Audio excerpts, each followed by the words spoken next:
excited sama si Michael Ian. Mas excited pa yata si Six. Oo, hindi. Alam mo, matagal na niya sinasabi sa akin na I want to meet him, si Michael V. Kasi pinapanood namin yung mga videos niya. Sobrang good vibes talaga yung mga videos ni Kuya Bitoy. And sabi niya, I only know 3 Michaels. Schumacher, Michael Jordan, and Michael V. Wow! Sabi ko. So, kwento ko nga kay Kuya Bitoy yun. Kung may pagkakataon, baka pwede pa-meet sila. Kasi yung request talaga sa akin ni Six din. And I was with Marian yesterday. Oh. Si nag-horseback riding niya. Yeah, one of the many things. Dami hilig ng batang yun. So, support lang kami. Hindi ka na kinakabahan. You know, this is one of the extreme sports.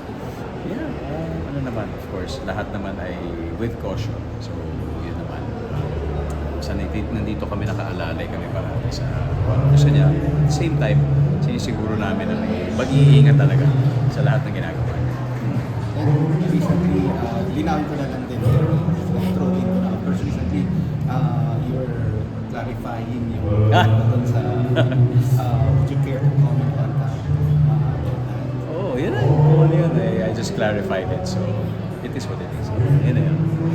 Yung ba yung public ay parang apology accepted? Di ba yun? Oo, naano ko na naman yan. Kumbaga, accepted na yan. Accepted na yan. Pero daw pag nasa politics lang, masasama ka lagi. Bakit pag may mga issue sa politics kasama, minsan kinakabit ka talaga. Hindi ko alam. Hindi lang naman siguro ako. Baka hindi. Dahil siguro, kasi lahat na nangyayari involves all of us eh. So, hindi lang naman ako, lahat naman tayo ay kasama din dito. So, nagkataon lang din siguro na ako.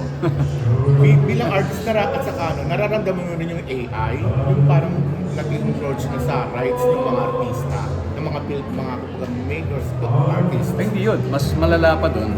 Marami nagpapadala sa akin ng mga fake na mga galing Facebook na nagbebenta ng produkto gamit ng mukha namin. So tinatanong ako, legit ba to? Kasi kung pinanood mo, para talagang kami yung nagsasalita, kami yung nasa video.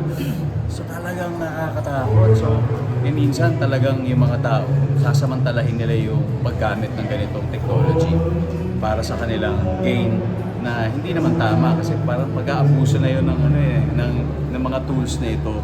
So, yun yung talagang kinatatakutan namin. And of course, later on, mapalitan talaga yung craft of performing live on screen. That's something that we really want to protect as artists. Magagawa ka doon, Pag gano'n, nire-report lang namin. So, pag pinadala sa amin na may ganito, so nire-report lang namin sa platform. Tapos, hopefully ma-take down nila yon. Pero, siyempre panawagan din sa iba na alam ko naman, baka kabuhayan din nila yon. Pero wag naman to the extent of using the images of legitimate people. Kasi, siyempre, intellectual property ng mga pagmumuka at boses, nandun na mismo sa taong yun, di ba? So, kailangan talaga with consent yun. Napaka-thankful din ni Tita Boots sa suporta ninyo ni Alden sa Mowel Pan sa mga projects nila. Na talagang kumbaga, andun yung... Tatakas. yung para sa movie workers din, ka sa Mowel Pan. Of course, we all belong to the same industry and atakas. Lahat tayo, di ba? We all belong to the same industry. So, talagang tulungan talaga sa lahat ng larangan.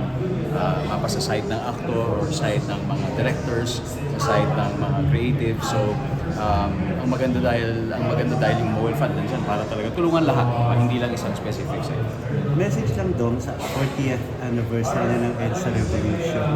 Ano bang pwede mong parating sa mga kababayan? Malaki na naman na bata. Parang ganun pa rin yung nangyayari sa atin. Message, wala naman ako specific message. We all commemorate it. We all know how important it is, diba, sa ating kasaysayan. Excited na rin din sa Netflix, sa Master Tucker, na mauuna din sa Netflix. First mo, di ba, na I mean yung sa Netflix mo na ipapalabas? Oo, parang. Oh, kasi yung iba parang lumabas na lang. Sa akin, Tapos, bago palabas First sa time, Netflix. first time. First And time. congratulations din sa 4th anniversary. 4th na, no? Ng Family Fourth? Feud. Oo, Ng fourth Family na, Feud. fourth na. So parang tuloy-tuloy na talaga. Inaantay ka ulit, Kuya Girls. How you celebrate Valentine's Day? Yeah. Ng Valentine's Day, so tama, nagsama-sama kami ng aming team ni Marian, yung kasama namin everyday sa trabaho.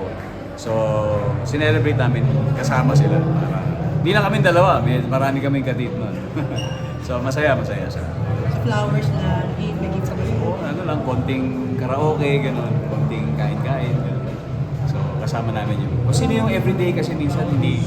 Alam mo yung pagkasama mo sa trabaho, minsan puro trabaho na lang, wala nang personal na kamustahan para at least mapasalamatan sila. And we just really enjoyed each other's company.